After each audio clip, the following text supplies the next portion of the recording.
વચનામૃત 21 એકાંતિક ધર્મવાળાનું અક્ષરના 2 સ્વરૂપનું એનો સંક્ષિપ્ત સાર એવો છે કે ધર્મ, જ્ઞાન, વૈરાગ્ય અને ભક્તિમાં તમારે પ્રબળ થાવ તો ભગવાન તમારી પર રાજી થાય છે. અને સર્વક્રિયામાં અખંડ ભગવાનનું તમારે ચિંતન કરવું. ખાતા પીતા નાતા ધોતા any time you get moments you want to go back to Shriji મહારાજ. પછી દેહ અને દેહના સંબંધીને પોતાના સંબંધી ના માનવા. અને એકાંતિક ભક્ત અક્ષરધામને પામે છે. અને પાંચમું એમણે કીધું કે ભગવાન વિના બીજી વસ્તુમાં જો તમારી વાસના રહી જાય તો તમને વિઘ્ન થશે. એટલે અંત સમયે તો જરૂર તમારે ભગવાનને યાદ કરજો. જય સ્વામિનારાયણ. રાજેશ મિશ્રા. કૃપા વાક્ય છે, કારણ કે આની અંદર કોઈ સંતને કોઈ હરિભક્તને પ્રશ્ન પૂછ્યો નથી, પણ શ્રીજી મહારાજે સ્વયં કૃપા કરીને બોલ્યા છે. સ્વધર્મ યુક્ત એવો જે ભગવાનનો ભક્ત તેના અંતરને વિશે પોતાનું યથાર્થપણું અપૂર્ણકામપણું મનાતું નથી. એટલે કે ભક્ત હોય પણ એને હૃદયમાં તૃપ્તિ થતી નથી. એ તો આત્મનિષ્ઠા અને ભગવાનના મહાત્મનું જ્ઞાન તેને કરીને થાય છે.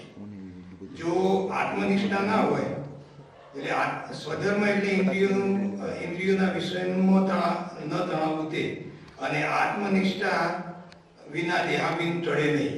એટલે આત્મનિષ્ઠા ના હોય તો તમારું દેહાભિમાન ટળતું નથી એમ કે. અને જો તમારામાં આત્મનિષ્ઠા ના હોય તો ગમે તેવો સમાધિનિષ્ઠ માણસ હોય તેને પણ આ નડે છે. જેવી રીતે અર્જુન હતા તો એ ભગવાનના અંશ જ હતા, છતાં પણ એમને ભગવાનનું વિશ્વરૂપ જોવામાં તકલીફ પડેલી. તો તેથી તે દેહ થકી પોતાનું સ્વરૂપ જુદું માનવું, એમ શ્રીજી મહારાજે કહ્યું. અહીંયા શ્રીજી મહારાજે સમાધિના 2 ભેદ બતાવ્યા છે. પ્રાણ રૂપે કરીને પ્રાણનો નિષેધ થાય તે ભેળો ચિત્તનો પણ નિષેધ થાય છે, અને તે અષ્ટાંગ યોગ કરીને થાય. અને બીજી રીતે જોવું હોય તો નિર્વાસિક થઈને ભગવાનના સ્વરૂપને જોડાવે કરીને ચિત્તનો નિરોધ થાય, અને તે સાથે પ્રાણનો નિરોધ થાય છે. સાર એટલો જ કે ફક્ત સ્વધર્મથી જ નહીં પણ મહિમા અને આત્મનિષ્ઠાથી પૂર્ણ કામ મનાય. સર્વ ઠેકાણેથી વાસના તૂટી એક ભગવાનમાં થાય તો અખંડ વૃત્તિ થાય. પોતાને પૂર્ણ કામ માનવું પણ છકી ના જવું. જય સ્વામિનારાયણ. અજીત કુમાર ભાર્ગવ.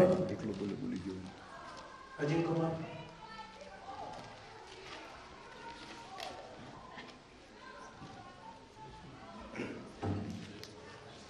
जय स्वामिनारायण।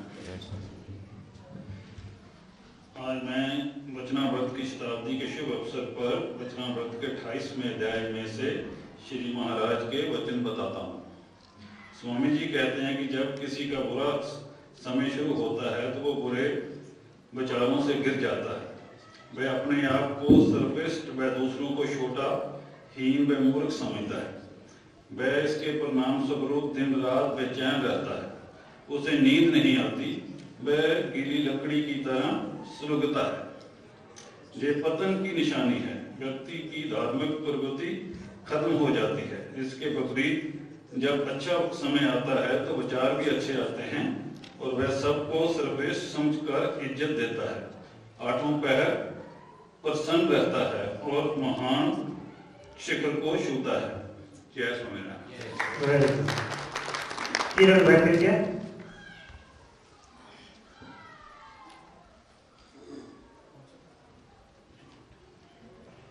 સહજાનંદ સ્વામી મહારાજ ની જય. મનુષ્યનું ચિત્ત અનેક પ્રકારે રહેતું હોય છે.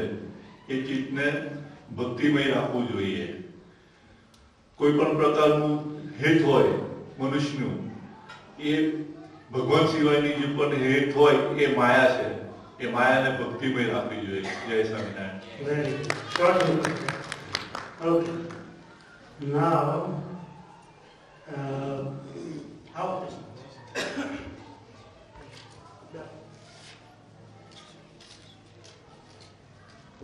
Now,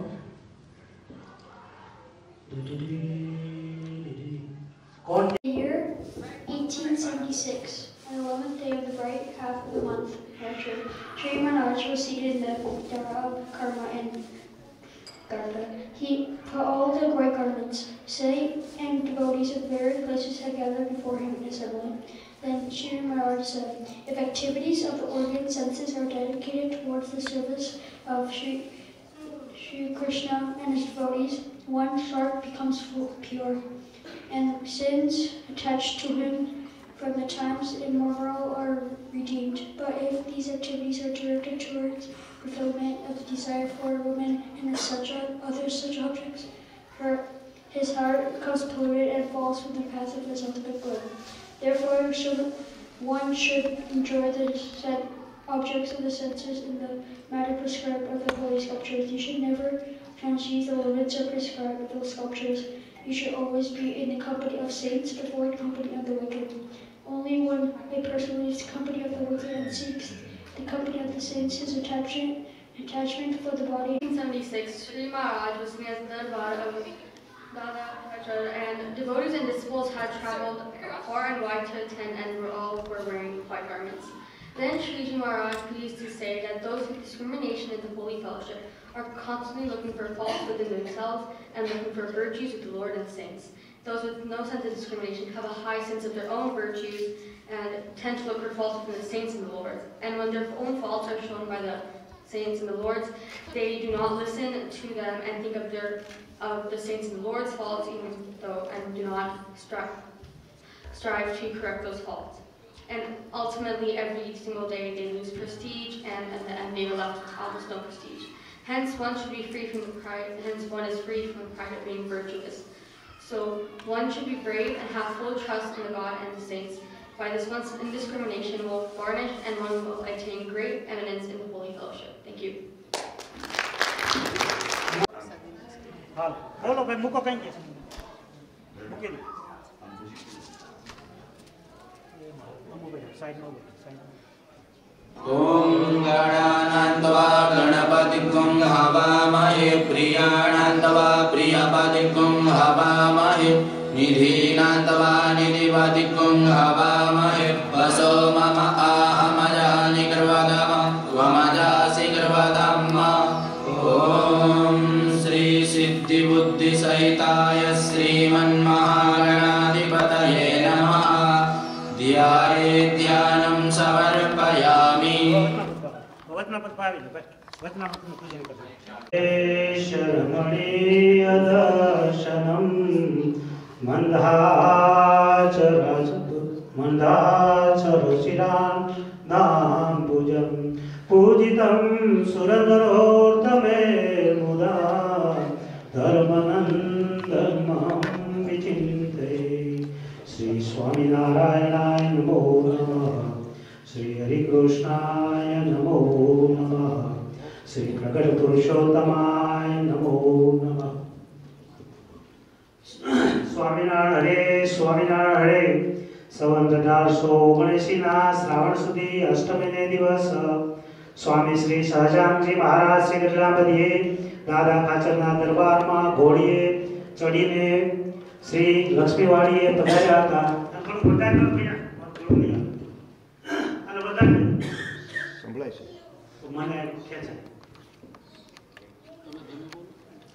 અને ત્યાં ચોતરા ઉપર રુદ્રાદે મુખારવિંદે વિરાજમાન હતા અને સર્વ શ્વેત વસ્ત્ર ધારણ કર્યા હતા અને કંઠને વિશે મોગરાના પુષ્પનો હાર પહેર્યો હતો અને પાગને વિશે મોગરાના પુષ્પની તોરો ધારણ કર્યો હતો અને પોતાના મુખારવિંદની આગળ પરમહંસ તથા દેશ દેશના હરિભક્તની સભા ભરાઈને બેઠી હતી પછી મુક્તાન સ્વામીએ શ્રીજી મહારાજને પ્રશ્ન પૂછ્યો જે હે મહારાજ ભગવાનને વિશે અચલ નિષ્ઠાવાળા જે ભક્ત હોય તેને કોઈ જાતનો વિક્ષેપ આડો આવે કે ના આવે પછી શ્રીજી મહારાજ બોલ્યા કે એક તો યોગ નિષ્ઠા છે અને બીજી સાંખ્ય નિષ્ઠા છે જેમાં યોગ નિષ્ઠા વાળો જે ભગવાનનો ભક્ત તે ભગવાનના સ્વરૂપમાં પોતાની અખંડ વૃત્તિ રાખે અને સાંખ્ય નિષ્ઠા વાળો જે ભગવાનનો ભક્ત તે તો મનુષ્યના સુખ તથા સિદ્ધ ચારણ વિદ્યાચર ગંધર્વ દેવતા એ સર્વના જે સુખ તેને સમજી રાખે તથા 14 લોકની માલિકોરે જે સુખ છે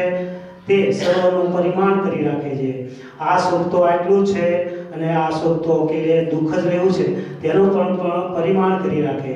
પછી દુઃખે સહિત એવા જે એ સુખ એ થકી વૈરાગને પામીને પરમેશ્વરને વિશે ડર પ્રીતિ રાખે.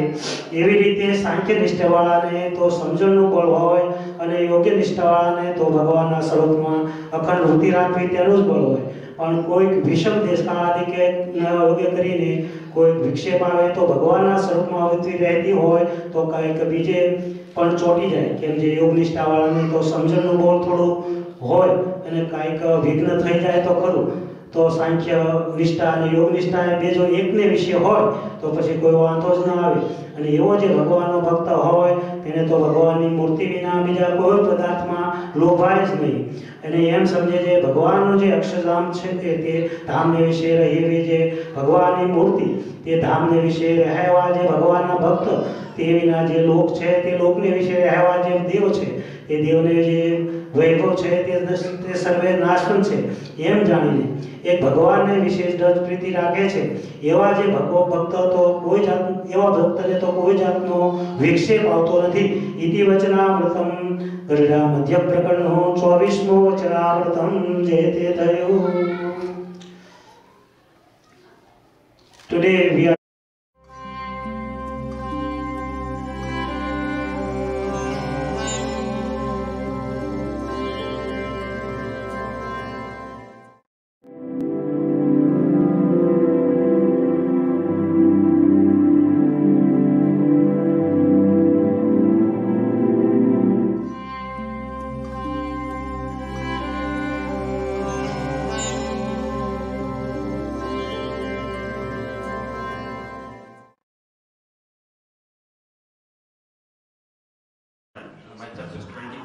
and it's very simple, easy one. Any activity you do, you should involve God in it.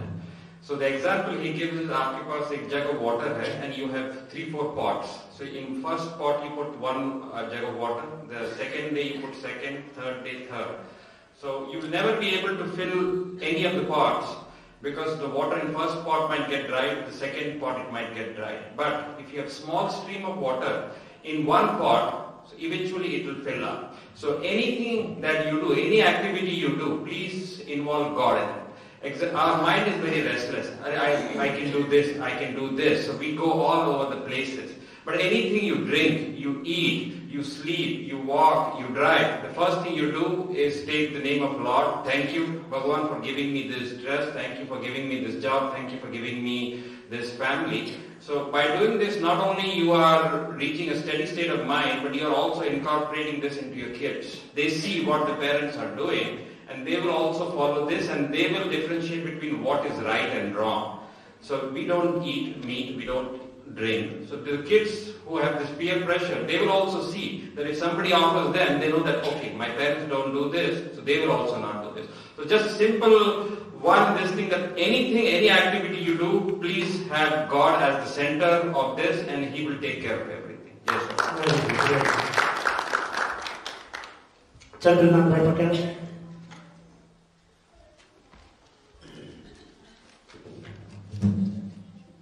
જય સ્વામિનારાયણ. વચનામૃત વચનામૃતમ ભગવાનની પરાવાણી. ભગવાને અનેક સ્થળોએ અનેક જગ્યાએ અનેક ટાઈમે વચનામૃતો કર્યા, ટોટલ 2000+. તેમાંથી 4 નંદ સંતોએ cream of the cream 262 Vachanamrut choose કર્યા અને શ્રીજી મહારાજ આગળ રજૂ કર્યા. મહારાજે વાંચ્યા, મહારાજને મંજૂર થયા અને મહારાજે એ લોકોને કહ્યું કે આ તમે કંડાળો. પછી એ 4 સંતોએ પુસ્તક કંડાળ્યું, એનું નામ પડ્યું વચનામૃત. હવે આજે ચતુરભાઈ મને ફોન કરીને કહ્યું હતું કે તમે 24મું પ્રથમનું 24મું જેમ સંજય કહેજો. તો પ્રથમનું 24મું છે જ્ઞાન સ્થિતિનું અને મહાત્માઈ ઘટાઈનું. તો જ્ઞાન સ્થિતિ એટલે શું? તો મહારાજ એમ કે છે કે તમે સર્વસ્વ બાળી નાખો. શું બાળી નાખવાનું? તમારું ઘર, ગાડી બાડી જે કહે બધું સર્વસ્વ, હું એટલું અને ભગવાન એટલું, એમ માનવાનું.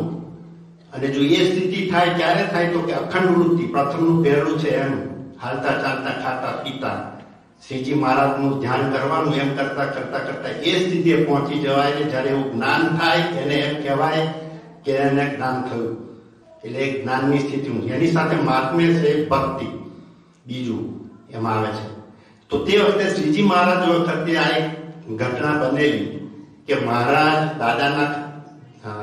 દાદા ખાચરના દરબારમાં લીમતરુ નીચે સભા ભરીને બેઠા હતા અને સરસ સભા ચાલતી હતી. ત્યારે હરિભક્ત હતા, એમની સાથે બે કેરી હતી, કદાચ કેસર કેરી હશે ખબર નહીં, પણ બહુ રસદાર કેરી હતી.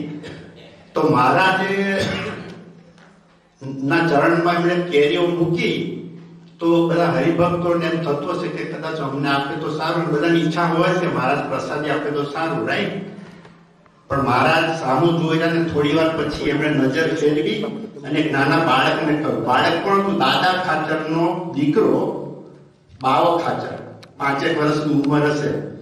તો મહારાજે એને કહ્યું કે એ છોકરા, તારા કેરી જોઈએ છે? તો હવે કેરી કોને ના જોઈએ? પંચ વિષય રસ. તો કે આવ કેરે લઈ જા કેરી. પછી લેવા આવ્યો ને તો મહારાજ કે તને કેરી ના આપું.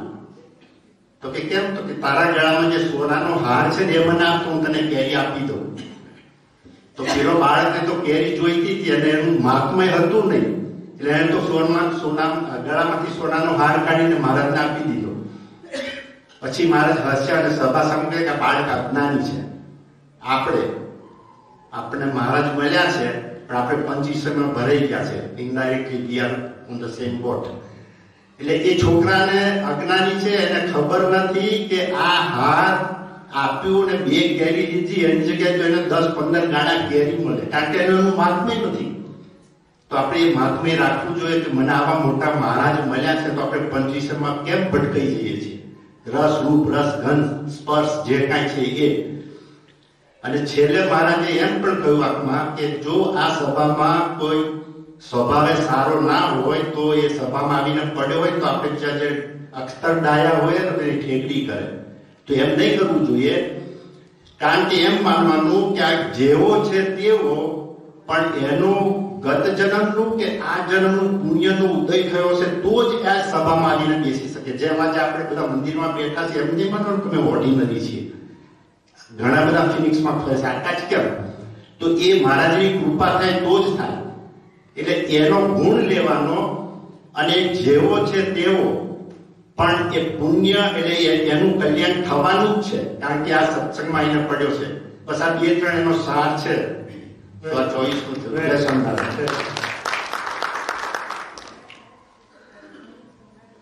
મહેશભાઈ Patel. Yes, you should have given to all you. Why did you give me only?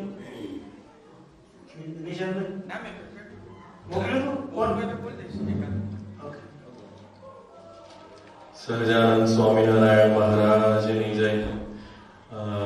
વચનામૃતમાં લોયા પ્રકરણ છે, એનું લોયા પ્રકરણનું પ્રથમનું વચનામૃત છે એ ક્રોધના વિશે છે અને સંપૂર્ણ સત્સંગના વિશે છે. તો એમાં 2 પાઠ છે. પહેલા પાઠમાં ભગવાને પોતાની રુચિ કીધી છે. તો ભગવાને કીધું છે કે મને ક્રોધ તો બિલકુલ ના ગમે, તમો ગુણ તો મારે વેર જ છે. અને ભગવાન ક્રોધ માટે એટલા અપસેટ છે કે ભગવાને ક્રોધને ઉપમા આપ્યું છે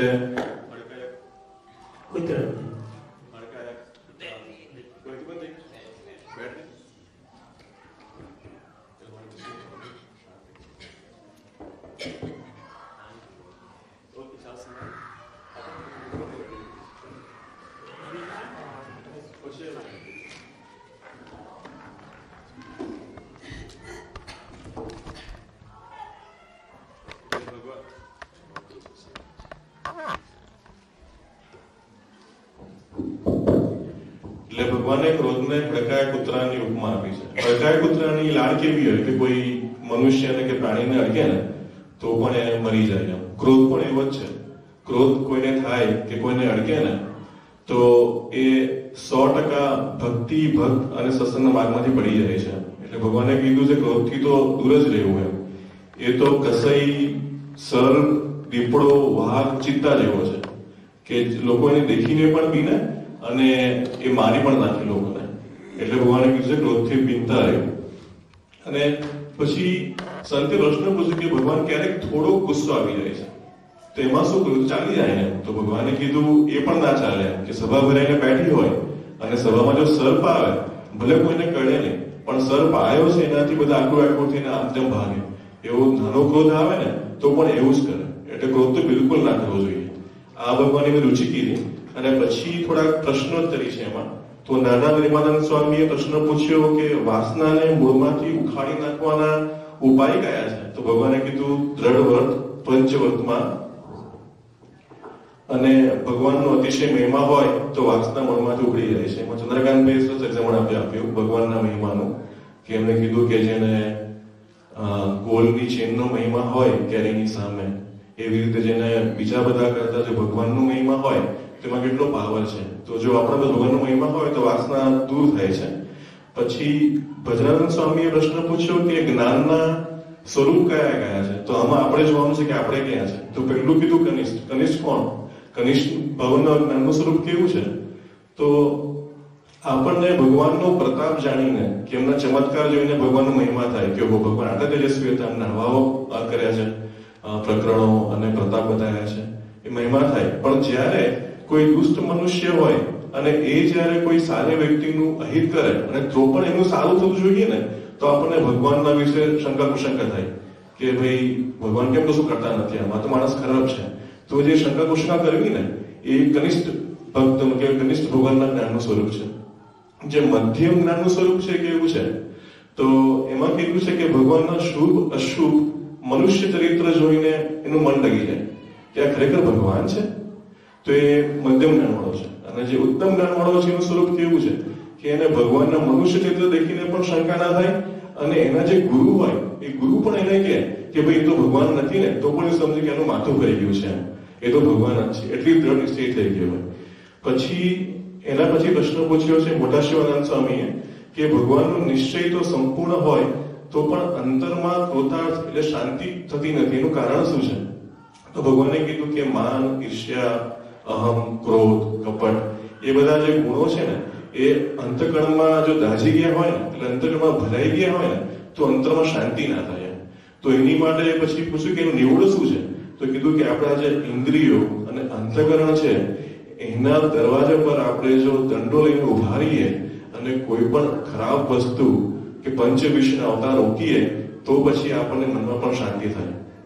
મુક્તાનંદ સ્વામીએ પ્રશ્ન પૂછ્યો કે સંપૂર્ણ સત્સંગ થયો ક્યારે કહેવાય? તો એનો ભગવાને જવાબ આપ્યો છે કે આત્મનિષ્ઠા હોય, બ્રહ્મ સ્વરૂપે વર્તે, એટલે કે પોતાને દેહ, ઇન્દ્રિય અને અંતકરણથી અલગ માને અને પરબ્રહ્મ એટલે કે ભગવાનની ઉપાસના કરે અને ભગવાન અને ભગવાનના સંતોની સેવા ચાકરી કરે, તો એ સંપૂર્ણ સત્સંગી કહેવાય.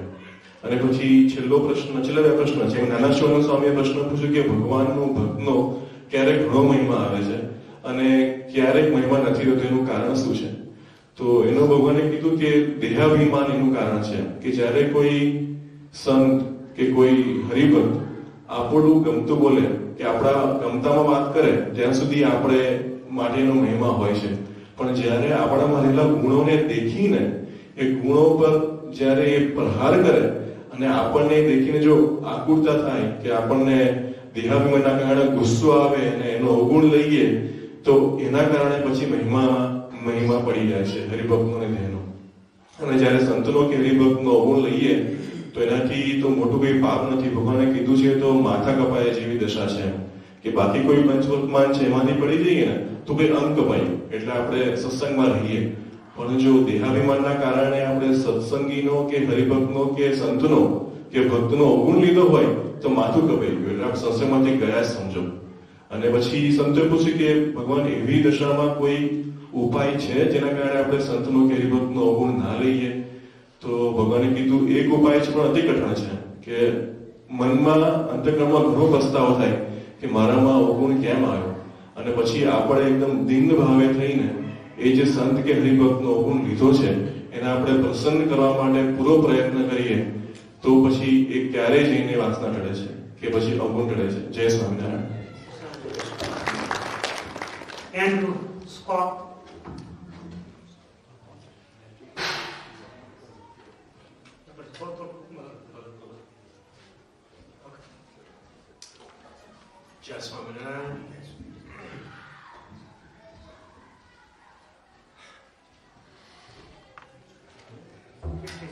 Vachanamrut 54. Recounting the words of Lord Sri Krishna, Srimad Bhagavatam chapter 12, 11th canto, Shriji Maharaj expressed that he is less impressed by extreme austerities, sacrifice, or charity than seeking the company of saints, satsang, knowing this to be the greatest means of realizing God. When he inquired at the assembled sages the characteristics of one who understands satsang to be the greatest of all means of realizing God, none were able to do so. Sriji Maharaj then explained himself when none of the sages were able to answer. He implored them to become attached and to cherish the saints by having Atma Buddhi, a feeling of minus with the saints and devotees of the Lord, saying that only through a deep attachment for the devotees can one overlook their individual faults and understand the holy satsang is the method for realizing God. Finally, Sri Maharaj cites as an example Srimad Bhagavatam 10:84-13 to express how a person who associates more with their body, the three elements, family, the clay composing the idols of their deities, the water itself, in a place of pilgrimage, than the spiritual devotees of God is an ass, stubborn and self-absorbed in their actions. Having Atma Buddhi requires both being situated in self-knowledge and recognizing that all souls reflect the ultimate soul, Swaminarayan. Holy satsang is the greatest method for realizing. Very good. Good job. Kinarmi, Kanya.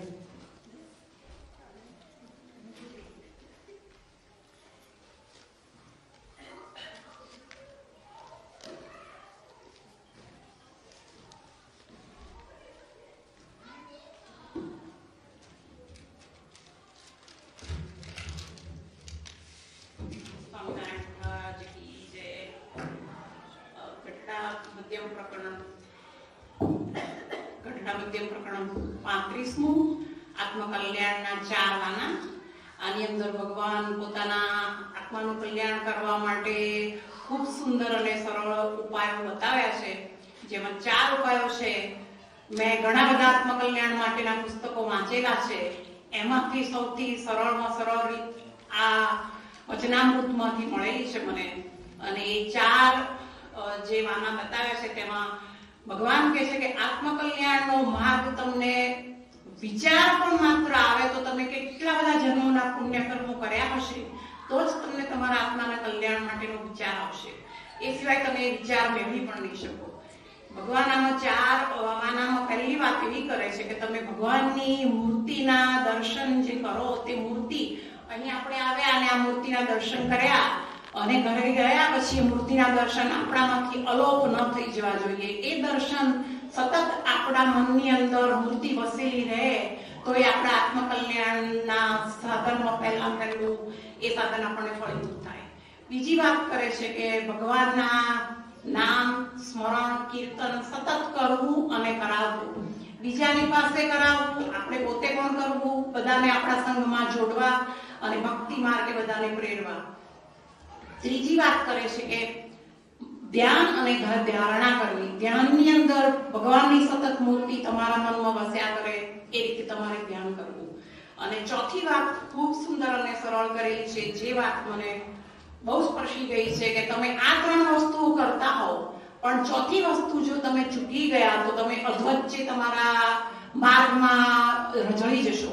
એટલા માટે કહેવામાં આવ્યું છે કે સ્ત્રીઓએ અને પુરુષોએ પોતપોતાના ધર્મોમાં રહી અને આ 4 વસ્તુઓનો માંથી આગળ વધવાનું કામ કરવું જોઈએ. શ્રીજી મહારાજ કહે છે કે સ્ત્રીઓના જે ધર્મો બતાવ્યા છે તે સ્ત્રીઓના ધર્મોનું પાલન સ્ત્રીઓએ કરવું અને પુરુષોના ધર્મોનું પાલન પુરુષોએ કરવું જોઈએ. એમાં વાત કરી છે કે સ્ત્રીઓ અને પુરુષો અમુક સમયે સંતો પણ એવું વિચારે કે અમે બહુ આગળની ગતિએ પહોંચી ગયેલા છીએ અને અમને કોઈ સ્ત્રીઓનો સંગ કે વાર્તા કે દર્શન કશું સ્પર્શી ન શકે, પણ સ્ત્રી અને પુરુષ જ્યારે પણ સાથે રહે તો એ સંભવી શકે અને તમારા મોક્ષ માર્ગની અંદર અગતિરૂપ થાય. તો આ 4 માર્ગોનું પાલન જે માણસો આત્મકલ્યાણના માર્ગે જવા માંગતા હોય તો આ 4 સરળ વસ્તુઓને અપનાવી લેવામાં આવે તો ગઢડા મધ્યમ પ્રકરણનો 35મો અધ્યાય વારંવાર વાંચીને મોક્ષ માટેનો જો તમારો માર્ગ હોય તો સ્વીકારશો. જય શ્રી ગીલાબેન, તમારે બોલવાનું ને? કોણ બાકીનું હવે ત્યાં? સગીલાબેન,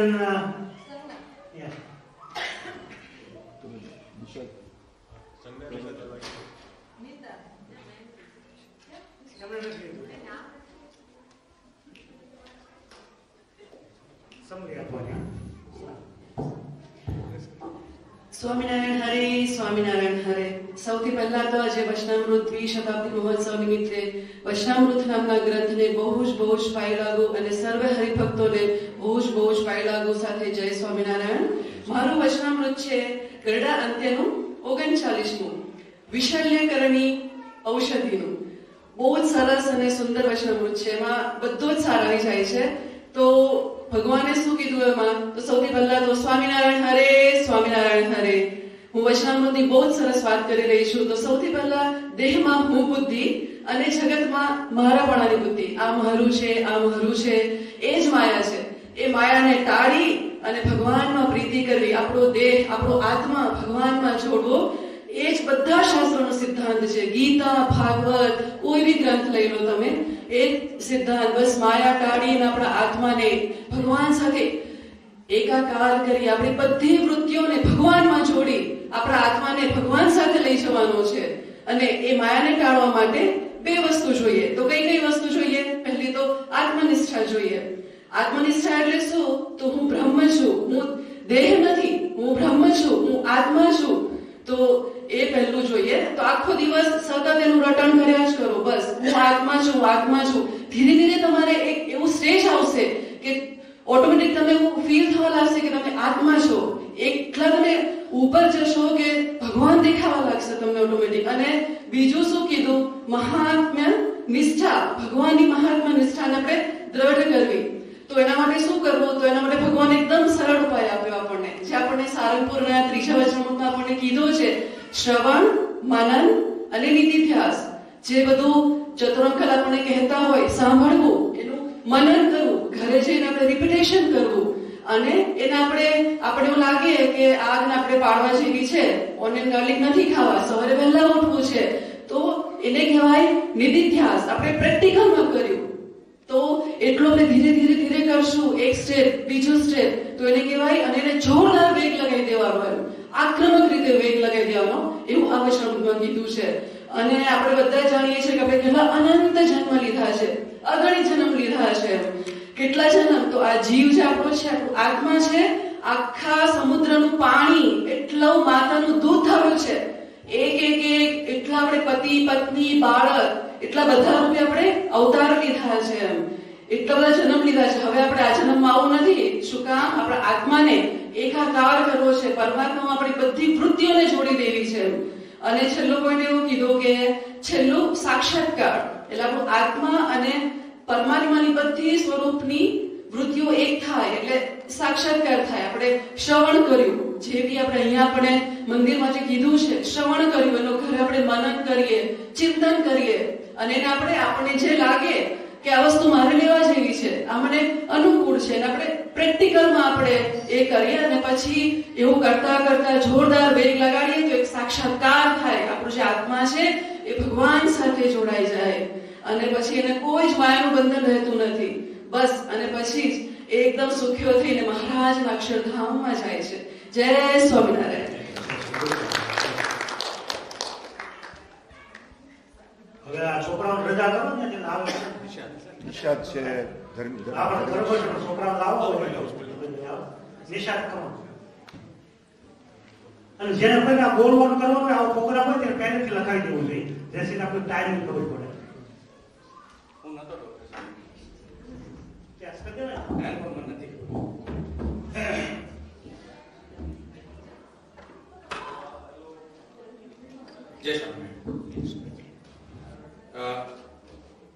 ગઢડા મધ્યનું 41મું માનવી હાડકર.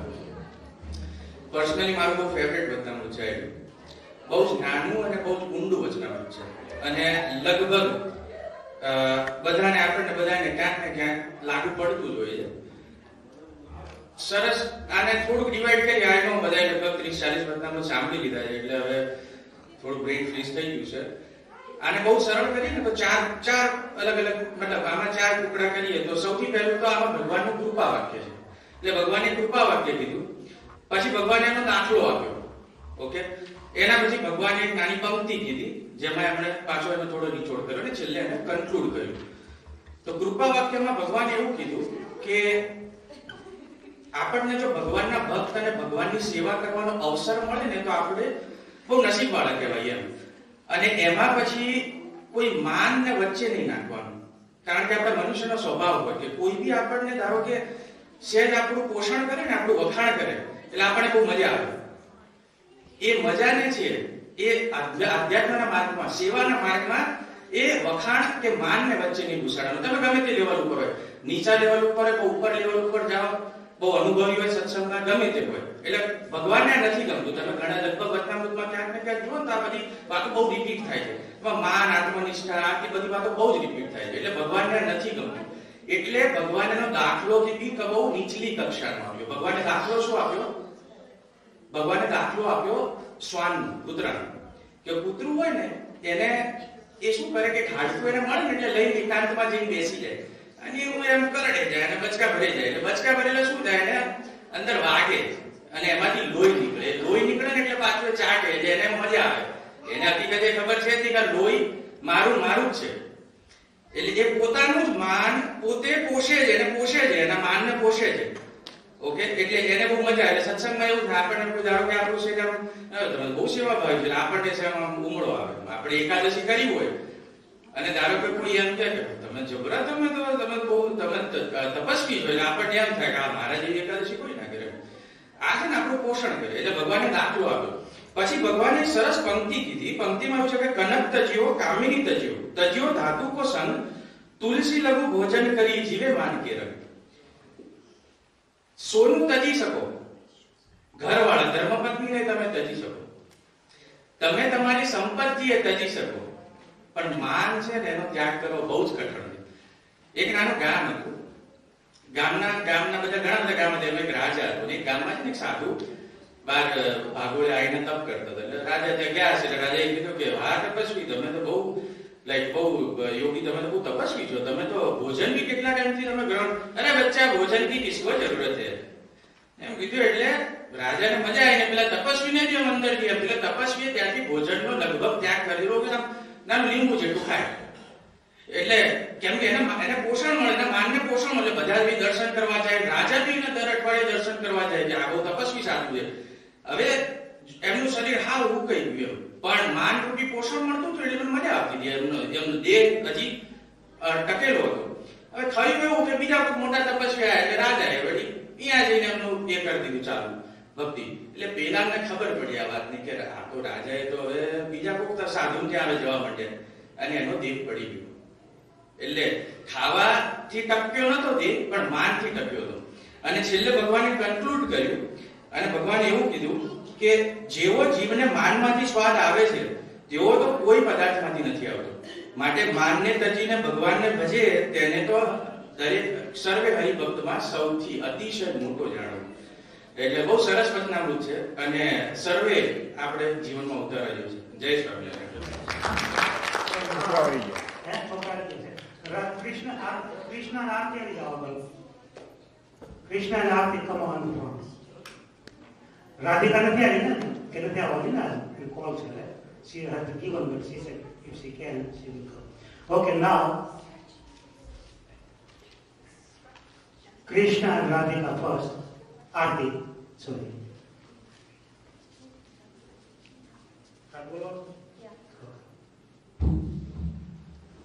Krishna Babu, my daughter. Hi, Jay Sarman. So by the end of my speech, I hope to answer the following questions for you. What is karma? Why is karma important? And will only doing good acts get you into Akshardham? To begin, karma is the sum of actions not only in this life, but your past lives as well. Karma is important because that is the only way to get into Akshardham is by eliminating all of your bad deeds or bad karma. But what about your good deeds? In Gadada 2, number 11, Sriji Maharaj said that the only way to use karma to achieve total liberation is by performing acts of good karma in the name of Bhagavan. This is the only way that your actions could be turned into bhakti and allow you into Aksharam. But shouldn't all good deeds, no matter whose name it is, be considered good? When someone does something nice for you, what do? You give them a gift or you say thank you to them. However, Bhagavan is not materialistic. He has everything that he could possibly desire to show you. He has everything he could ever desire. So how do you show your appreciation, your gratitude, and your love for him? You pray to him and perform good acts of karma in the name of him to honor him and to show all of your appreciation for what he's done and will continue to do.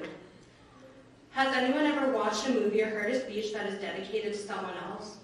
The people who made the speech or whoever acted in the movie were the ones who put in the work to make it. So why are we giving someone else the credit or the dedication for the movie? This is because the person that they're dedicating the movie to the people that they're dedicating the movie to inspired them, fueled them, and allowed them to pursue their passions in one way or another. In our lives, we will accomplish amazing things. But for every good thing that we're doing in this lifetime, I challenge you to remember to do those amazing and wonderful things in the name of the person that gave you this life and all the opportunities in it. Swaminarayan Bhagavan. Jai Swaminarayan.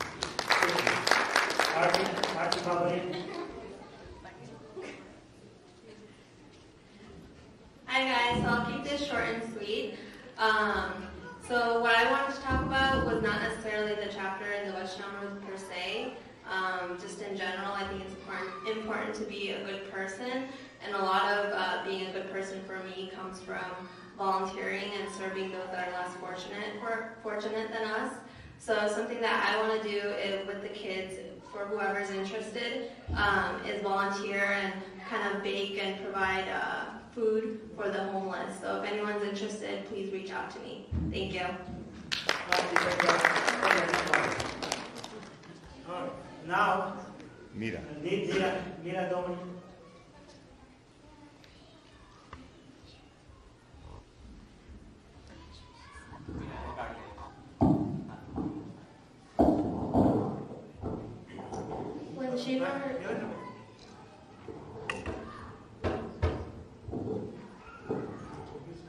When Shiva Maharaj said that devotees of God cannot be jealous of one another, the other saints and devotees said that jealousy will still persist. And so Shiva Maharaj said to follow the example of Narad. Once Narad and Tumbaru went to Rajkot to pay homage to Lakshmi. While they were there, Tumbaru sang a song for Lakshmi and Narad gave him presents for her, which made Narad jealous of Tumbaru's talent. So Narad wanted to learn how to sing. Later on, Narad learned the music and sang for the Lord. The Lord said that Narad's singing wasn't as sweet as Tumbaru. And after so, Narad felt the great pressure and jealousy upon him to please Lord Shiva. After a few times getting rejected from his singing, Narad asked Tumbaru to teach him how to sing. And then on, Lord Shiva was pleased by his singing. What we learn from this is if you're ever jealous, give up on your defects and pursue virtues and don't give up on yourself. Yes,